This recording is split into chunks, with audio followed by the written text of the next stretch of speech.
Eu sou presbítero da Igreja Nacional Verbo Nazareno e ajudo o meu pastor. E quando ele viaja, eu cuido da igreja. Vou começar a falar do meu testemunho de quem eu era antes de conhecer Jesus. Quando era membro de igreja apenas não convertido, eu era um crente rebelde. Vivia na igreja e no mundo. Bebia bebidas alcoólicas e estava todos os dias dentro da igreja louvando a Deus. Uma feiticeira que não gostava de crentes mandou uma obra maligna de feitiçaria que atingiu a minha cabeça. Senti uma dor forte na cabeça. Tomei um analgésico e me deitei na cama para descansar. Comecei a ficar com as vistas escuras. Estava vendo as coisas embaraçadas. Os meus pensamentos estavam falhando. E a minha consciência foi tirada do meu corpo. Fui conduzido por um túnel que me levou ao inferno. Ao chegar ao submundo das trevas eu vi ateus no inferno. Eles se arrependiam de não terem acreditado no inferno e no diabo. Minutos depois, um demônio vinha arrastando uma modelo que estava com as mãos e pés acorrentados. Essa mulher não estava acreditando que o inferno existia. Ela perguntou se todo aquele pesadelo era um sonho e fechou os olhos. O demônio arrastou aquela mulher igual se faz com um animal na corrente. O demônio disse: "Pensa que é um sonho. Nunca vai acordar desse pesadelo. Vou fazer ficar real."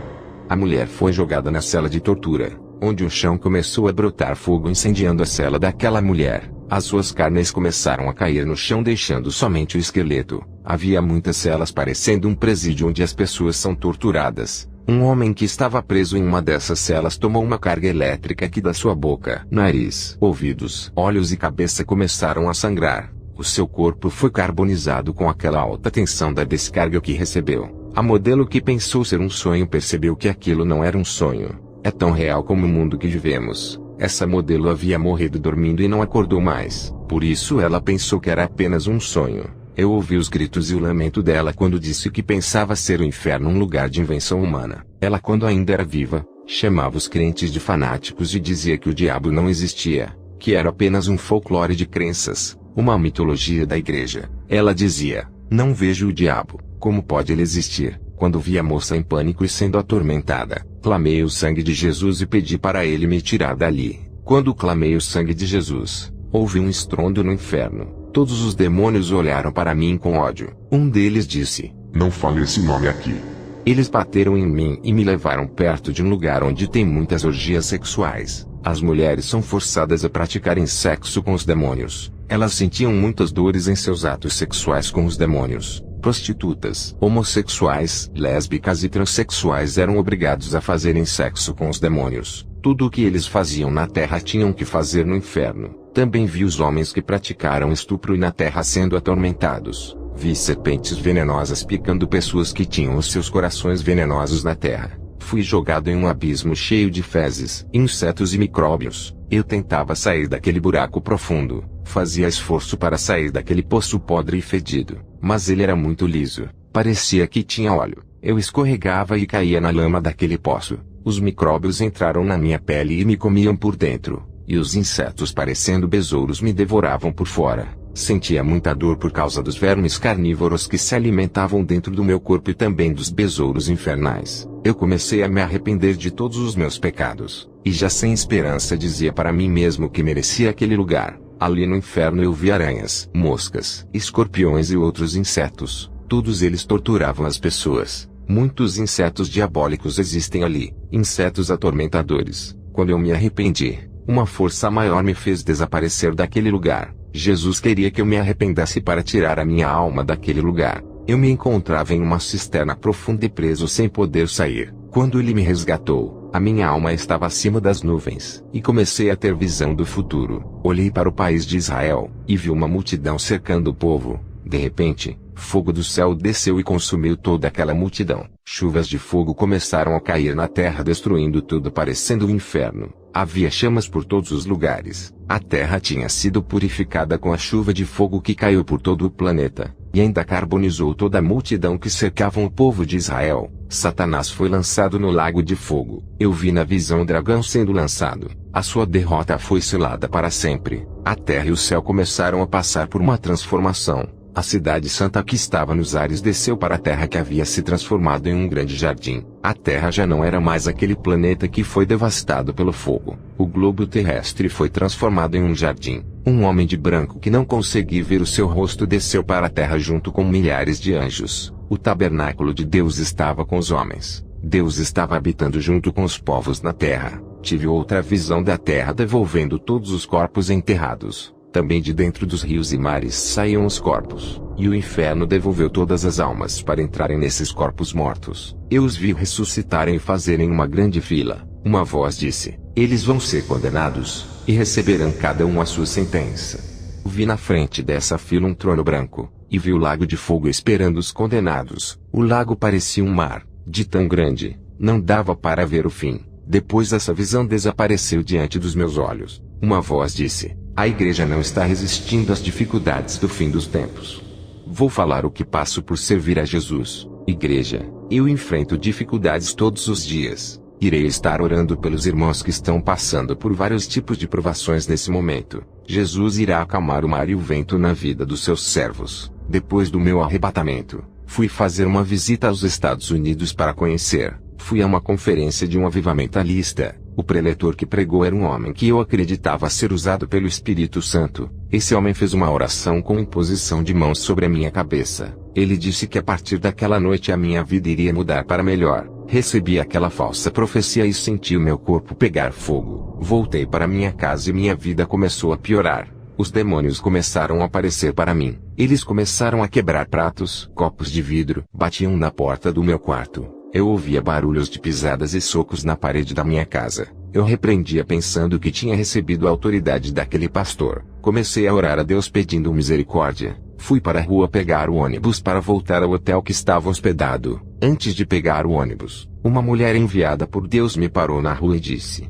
aquela unção que recebeu naquela conferência diabólica, por isso que estás passando por provações, mas Deus cortou de ti a unção do falso profeta, e os demônios não vão mais lhe perturbar. O que eu descobri depois de ter sido enganado com a falsa unção? Estudei o assunto, e descobri que uma pessoa não pode passar sua unção para outra porque está viva, e a unção ministerial é como um arado que não pode largar. Passar a unção é a mesma coisa de passar o ministério e deixar de ser o profeta de Deus e colocar outra em seu lugar. O que não pode existir é dividir a unção que Deus dá para que alguém faça o seu trabalho. Se a unção não é concedida por Deus, e o homem pode conceder a sua unção para outro, então ninguém precisa mais orar para receber. É só pedir um pouco de azeite para quem tem, e fazer a obra. O que ora muito e recebe a unção do Espírito Santo, tem que passar a sua unção para uma pessoa que não gosta de orar. Como posso passar a minha unção para um crente que está em pecado e ainda receber? Isso não existe, e são doutrinas dos avivadores. Eles podem passar as suas unções, mas não provém do Espírito Santo, e sim deles próprios. Eles dão aquilo que têm, e a igreja, sem saber de que fonte vem aquela unção, recebe. Os avivadores são mentirosos, e Satanás tem enganado a muitos com fogo estranho. Isso tudo é uma farsa para exaltar esses falsos profetas na mídia. Se alguém quer unção,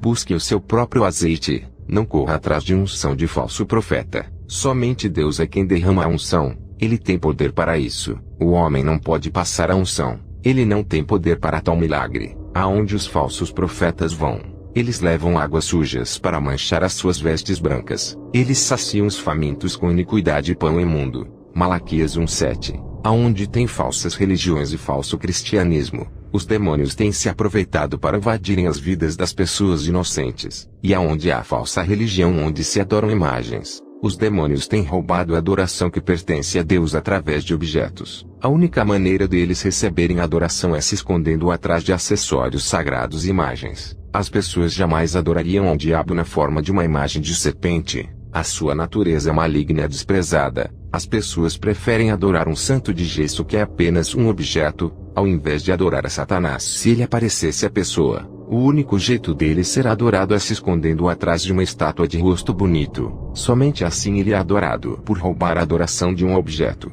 ele sabe que Deus não suporta a idolatria. Se aproveita e tira vantagem de tudo isso. A palavra de Jesus foi a ponte que me ligou a ele, e a ponte que me separou do pecado. Foi através da sua palavra que fui transformado, e tenho comunhão com Jesus. Foi a palavra que construiu um relacionamento de intimidade com o Espírito Santo. Foi através dessa palavra que eu fiz uma aliança eterna com Jesus Cristo que me levará até o céu. Recebi 3 profecias de uma falsa profetisa. Ela disse que Jesus iria tirar o meu carro. Um demônio usou um ladrão para me assaltar e levar o meu carro. Dobrei os meus joelhos e orei a Deus perguntando por que ele permitiu o diabo de roubar o meu carro. o único automóvel que tinha para fazer a obra de evangelismo. O Espírito Santo disse: não fui eu quem permiti, e também não falei na boca daquela mulher.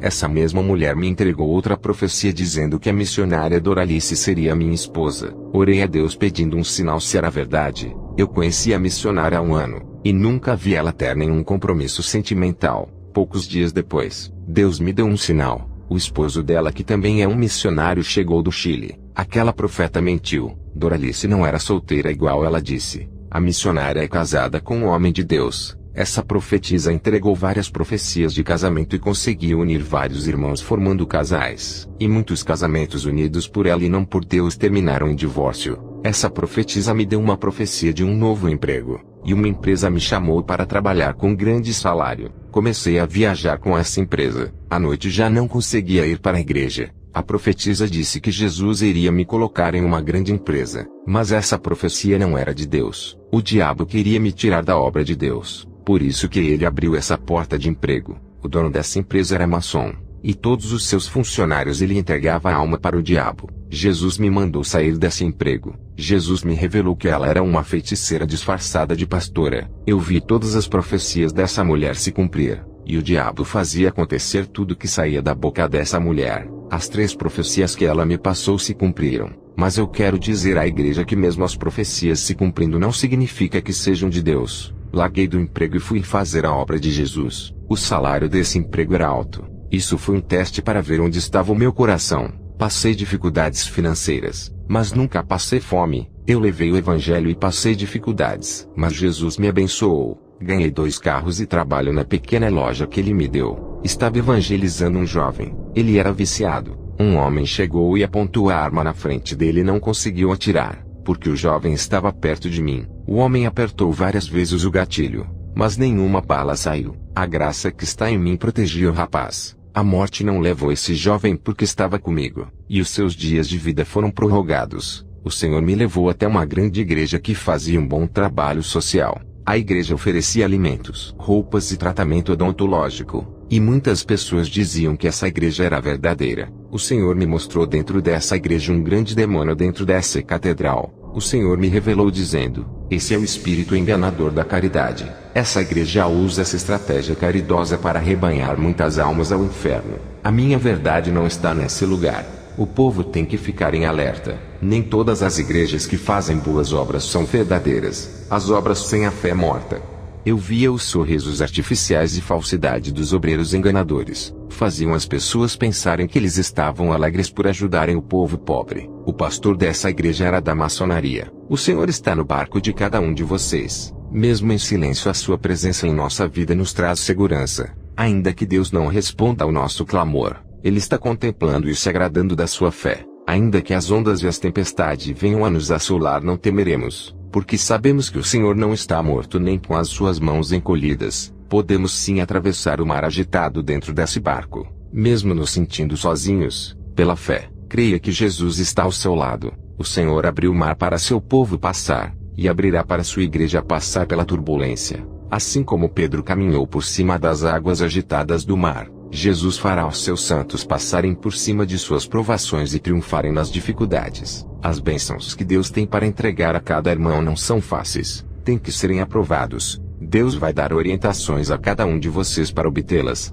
Conquistem as bênçãos de Deus vivendo uma vida correta diante dele, não fazendo petições materiais interesseiras. Tudo o que é de Deus é valioso, e para ser alcançado é com muita luta. Ninguém consegue uma grande bênção de Deus porque é como ouro precioso escondido debaixo da terra. Para retirar o ouro precioso precisa fazer grande esforço para conseguir. Sem trabalho não há como conquistar essa pedra preciosa. Tudo que é valioso está em lugar de difícil acesso, no fundo do mar ou debaixo da terra. Para retirar é cansativo e trabalhoso. Assim são as bênçãos dos crentes que estão em lugares escondidos, onde eles têm que procurar e achar. A oração a Deus vai dar a direção certa. É o mapa para localizar o seu tesouro. A oração irá confortar o seu coração por causa do cansaço de tanto esperar. A oração vai lhe dar paciência para localizar a sua bênção. A oração dá forças para continuar e vontade de vencer. É necessário forças para cavar a terra e achar o seu tesouro. O trabalho é cansativo e muitos desistem de lutar, mesmo sabendo que estão na direção de Deus. Se Jesus lhe deu o mapa da localização da sua bênção, que é a Bíblia, ele vai lhe orientar. Então nunca desista. Qual é a bênção que deseja? A libertação do seu esposo ou a conversão do seu filho? A salvação da sua família ou está em busca dos dons do Espírito Santo? A minha maior bênção foi a minha transformação. Eu tinha excesso de ira incontrolável que cegava o meu entendimento. Isso me fazia praticar coisas que não podia consertar. As minhas emoções eram instáveis e os sentimentos eram frágeis. Eu me magoava fácil, chorava por qualquer motivo, não perdoava e ainda ficava triste por qualquer coisa. Essa instabilidade emocional me fazia querer discutir e ofender a pessoa através da ira do meu coração. Jesus mudou a minha vida. Sou outra pessoa, e fui liberto do meu temperamento forte. Se estiver orando, acalme e espere. O Senhor Jesus reina em cada vida que lhe serve. Que a sua comunhão esteja sobre vós. Amém.